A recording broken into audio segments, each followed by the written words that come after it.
Hello everyone, a very warm welcome to Ecoholics YouTube channel. I am Shruti Jha. In today's session, we are going to study about a very important initiative which has recently been taken by the Indian government और यहाँ पे union cabinet ने एक subsidy announce करी है ऐसे fertiliser की जो सबसे ज्यादा इंडिया में कंज्यूम होता है इन द एग्रीकल्चर सेक्टर। उसी के साथ साथ कुछ क्रॉप इंश्योरेंस स्कीम्स भी हैं, उसमें भी यहाँ पे कुछ और एडिशंस यहाँ पर करे गए हैं। तो चलिए इनसाइट के अंदर हम लोग देखने की कोशिश करते हैं। So the union cabinet has recently announce measures to support farmers. अब देखिए यहाँ पे फार्मर्स की ज्यादा बात क्यों आ रही है, क्योंकि जो क्रॉप इंश्योरेंस स्कीम है या फिर जिस फर्टिलाइजर के लिए यहाँ पर सब्सिडी लेकर आई गई है, तो वो फर्टिलाइजर्स हो गए, क्रॉप इंश्योरेंस स्कीम्स हो गई, ये डायरेक्टली फार्मर्स को ही यहां पर बेनिफिट करते हैं। इसलिए यहां पर बोला जा रहा है ये जो इनिशिएटिव यूनियन कैबिनेट के द्वारा लिया गया है वो डायरेक्टली यहां पर फार्मर्स को बेनिफिट करने वाला है। ठीक है, these initiatives include a one time special subsidy for diammonium phosphate, that is DAP.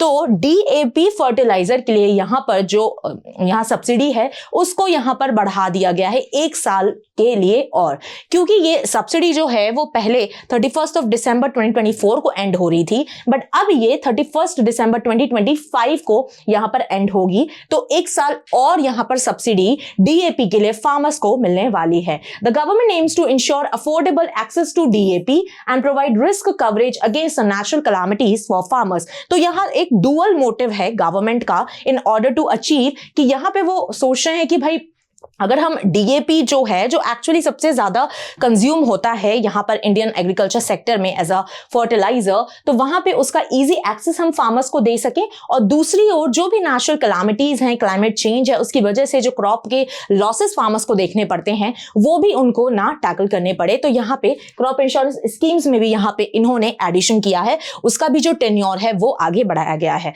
अब यहाँ पे हम देखते हैं, क्योंकि हम यहाँ पर डीएपी की बात कर रहे हैं, तो डाईअमोनियम फॉस्फेट में यहां पे गवर्नमेंट जो है वो सब्सिडी देने वाली है 3500 पर ton on the DAP.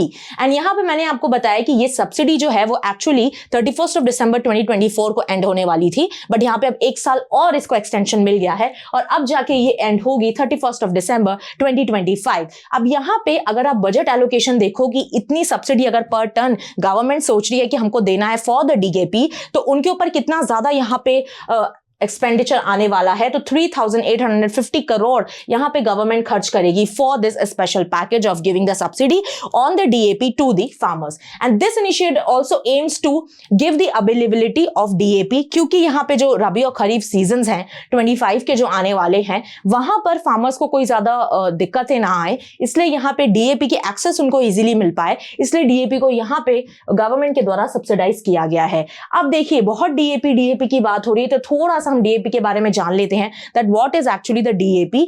Full form आप देखेंगे तो डाई अमोनियम फॉस्फेट। देखिए this is the second most consumed fertilizer in India after urea. आपको पता है कि यूरिया का सबसे ज्यादा कंजम्पशन इंडियन एग्रीकल्चर में होता है, and if you see the second fertilizer after which is consumed after the urea, तो वहां पे आपको डीएपी दिखाई देता है। अब यहां पे आपको 2 टर्म्स देखने को मिल रहे हैं, एक है डाई अमोनियम और एक है फॉस्फेट। तो ऑब्वियसली यहां पे नाइट्रोजन और फॉस्फोरस दोनों ही एक्टिवली इन्वॉल्व होंगे। तो यहां पे आप देख सकते हो 2 macronutrients are involve, phosphorus and nitrogen, जिसमें से 18% नाइट्रोजन होता है और यहां पर फॉस्फोरस पेंटॉक्साइड जो P2O5 है वो आपका 46% होता है। अब देखिए ये जो P और N है ये बहुत ज्यादा इंपॉर्टेंट होते हैं किसी भी प्लांट के न्यूट्रिशन के लिए। अब क्योंकि आप यहाँ पे क्रॉप यील्ड की बात कर रहे हैं, आप जब भी एग्रीकल्चर करते हैं तो आप किसी फसल को यहाँ पर प्रोड्यूस करने की बात कर रहे हैं, तो वहां पे अगर आप फॉस्फोरस और नाइट्रोजन नहीं प्रोवाइड करेंगे तो वहां पे ऑब्वियसली उनकी जो हेल्थ है, जो भी आपकी क्रॉप्स हैं उनकी हेल्थ वहां पर अफेक्ट होती है।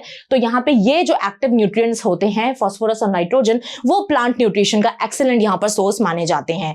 अब द रुपीज डेप्रिसिएशन फ्रॉम, अब यहां पे देखिए एक बात और है, क्योंकि आपको पता है कि रुपी का डेप्रिसिएशन यहां पर हो गया है 85 तक, यहां पर हमारा इंडियन रुपी आकर खड़ा हो गया है एट द ग्लोबल स्टेज। तो यहां पे डेफिनेटली हम अब जो भी इंपोर्ट करते हैं फर्टिलाइजर, डीएपी भी हम इंपोर्ट करते हैं कुछ हद तक, तो वहां पे वो बहुत एक्सपेंसिव होने वाला है। अब जब गवर्नमेंट को भी एक्सपेंसिव पड़ेगा तो आप खुद सोच सकते हो कि लोकल मार्केट में भी वो एक्सपेंसिव हो जाएगा। इसके चलते गवर्नमेंट का ये मानना है कि फार्मर्स तक इसकी रीच कर्टेल ना हो, इसलिए यहाँ पर डीएपी को सब्सिडाइज किया गया है। और सब्सिडाइज तो पहले से था, बट अब वो सब्सिडाइज का जो एक्सटेंशन है वो यहाँ पर इंडियन गवर्नमेंट ने किया है, क्योंकि यहाँ पर रीजंस आपको समझ में आ सकते हैं। नाउ कमिंग टुवर्ड्स दी प्रधानमंत्री फसल बीमा योजना। अब देखिए, स्टार्टिंग में जब हमने हेडिंग देखी थी तो हमको पता है कि हम यहाँ पर जो इंडियन गवर्नमेंट है उन्होंने यहाँ पर 2 इनिशिएटिव्स को कैरी आउट किया है, जैसे कि डीएपी फर्टिलाइजर की जो सब्सिडी है उसको भी एक्सटेंड किया है, और यहाँ पे जो क्रॉप इंश्योरेंस स्कीम है जैसे कि प्रधानमंत्री फसल बीमा योजना, वहां पे भी इसको एक्सटेंड किया गया है। आप यहाँ पे देखोगे कि अभी 2025-2026 तक के लिए ये स्कीम रन होने वाली है, और बजट एलोकेशन जो गवर्नमेंट के ऊपर आने वाला है वो है 69,515.71 करोड़। अब देखिए यहाँ पे मेजरली आपको नाम से पता है प्रधानमंत्री फसल बीमा योजना, जब भी कोई भी क्रॉप लॉसेस फार्मर्स को होते हैं किसी भी कलामिटी की वजह से, तो जो रिस्क कवरेज होता है वो आपको गवर्नमेंट की तरफ से दिया जाता है। तो ये एक तरह की क्रॉप इंश्योरेंस स्कीम है कि भाई कल को आपको पता है कि अगर ऐसा कोई भी सिनेरियो क्रिएट हो गया कि आपने इतनी मेहनत करी और वो यील्ड आपको आगे जाके नहीं मिली, तो anyways farmer can do the insurance under this PMFBY, और वहां पर लेटर ऑन अगर वो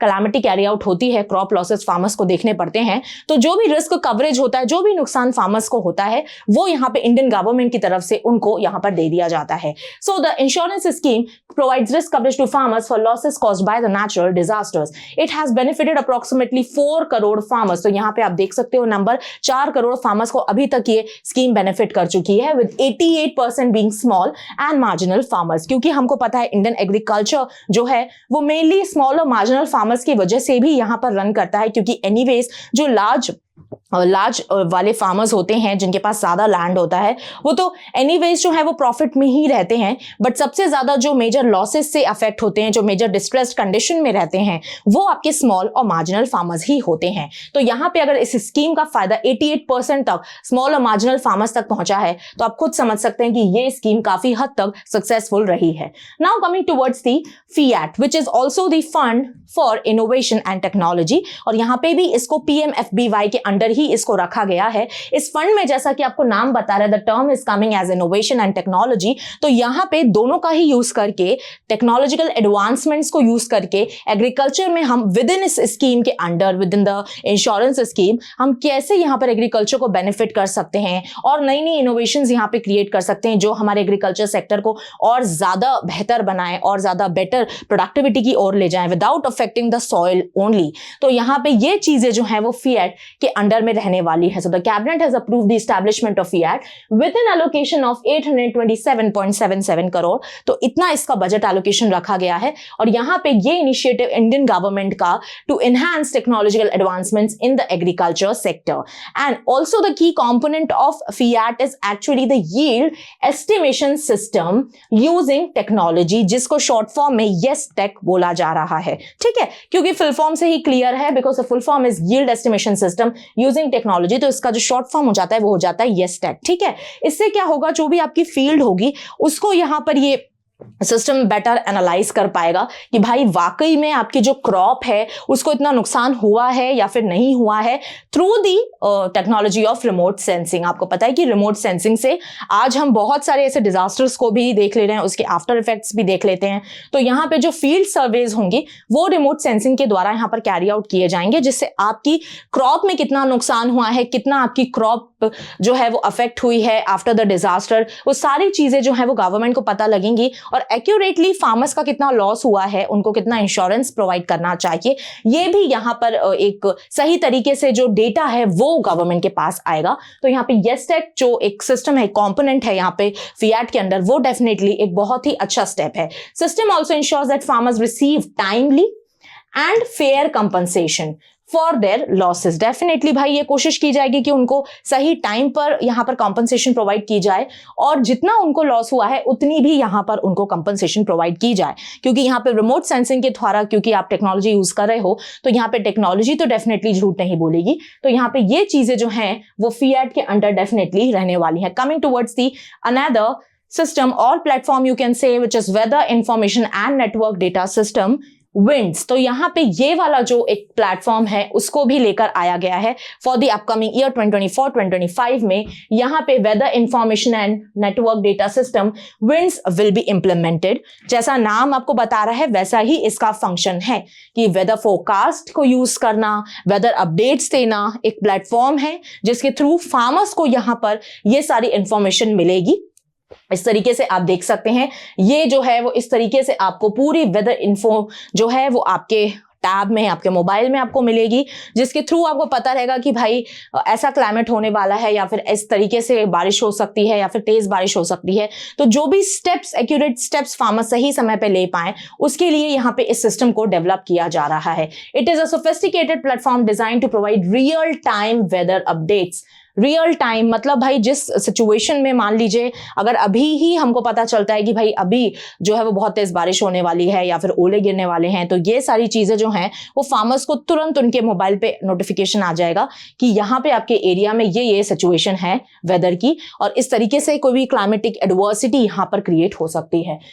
Forecasts and network data for various applications, particularly in agriculture, disaster management and infrastructure planning. तो यहाँ पे सिर्फ एग्रीकल्चर के सेक्टर में ही नहीं पर डिजास्टर मैनेजमेंट में भी इसको अप्लाई किया जाएगा। उसी के साथ साथ इंफ्रास्ट्रक्चर प्लानिंग, उसमें भी इस सिस्टम को, इस प्लेटफॉर्म को अप्लाई किया जाएगा, which is whether information and network data storage system.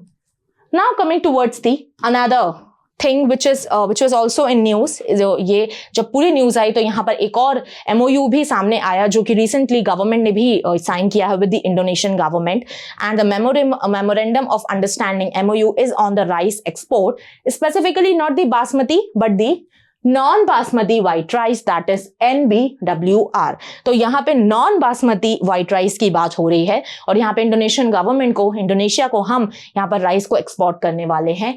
कितना, तो यहाँ पर 1 मिलियन मेट्रिक टन तक हम यहाँ पर राइस जो है वो एनुअल बेसिस पे इंडोनेशिया को भेजने वाले हैं, ये MOU में बताया गया है। इंप्लीमेंटिंग एजेंसी कौन सी होने वाली है, तो NCEL which is national cooperative export limited, ये इस एक्सपोर्ट को कैरी आउट करेगी, which is operating under the India's ministry of cooperation. Procurement कौन कर रहा है, तो यहाँ पे NCEL ही प्रोक्योरमेंट कर रहा है, and it is actually taking the rice from the open market. But यहाँ पे इंश्योर किया जा रहा है कि भाई जो गवर्नमेंट का बफर स्टॉक है वो अफेक्ट ना हो, उसके बाद ही हम यहां पर एक्सपोर्ट कैरी आउट करें। ऐसा ना हो कि हम खुद का ही जो इंडिविजुअल स्टॉक है उसी को खत्म कर दें एक्सपोर्ट करने के लिए। तो ये नहीं है, पहले आप अपनी डोमेस्टिक डिमांड्स को फुलफिल करिए, फिर आप एक्सपोर्ट के बारे में यहां पर सोचिए। अब हम यहां पे अगर कंटेक्स्ट एंड सिग्निफिकेंस की बात करें कि आखिर क्यों नीड है यहां पे, तो देखिए इंडोनेशिया का जो यहाँ पर राइस का प्रोडक्शन है वो ये एंटिसिपेट कर रहे हैं कि 2%, 2.49% से ऑलमोस्ट यहाँ पर डिक्लाइन पे जाने वाला है, तो वहां पे उनकी फूड सिक्योरिटी अफेक्ट हो सकती है। इसलिए यहाँ पर उन्होंने हमारे साथ यहाँ पे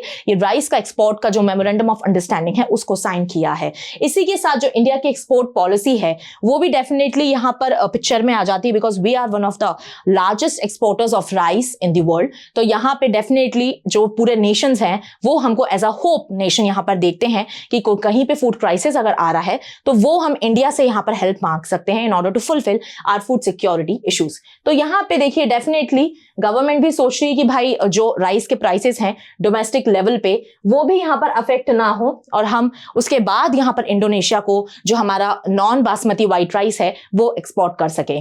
सो this is it for this session. Thank you so much for watching my session. Don't forget to subscribe to our channel Ecoholics. Till then पढ़ते रहिए, खुश रहिए। जय हिंद, जय भारत।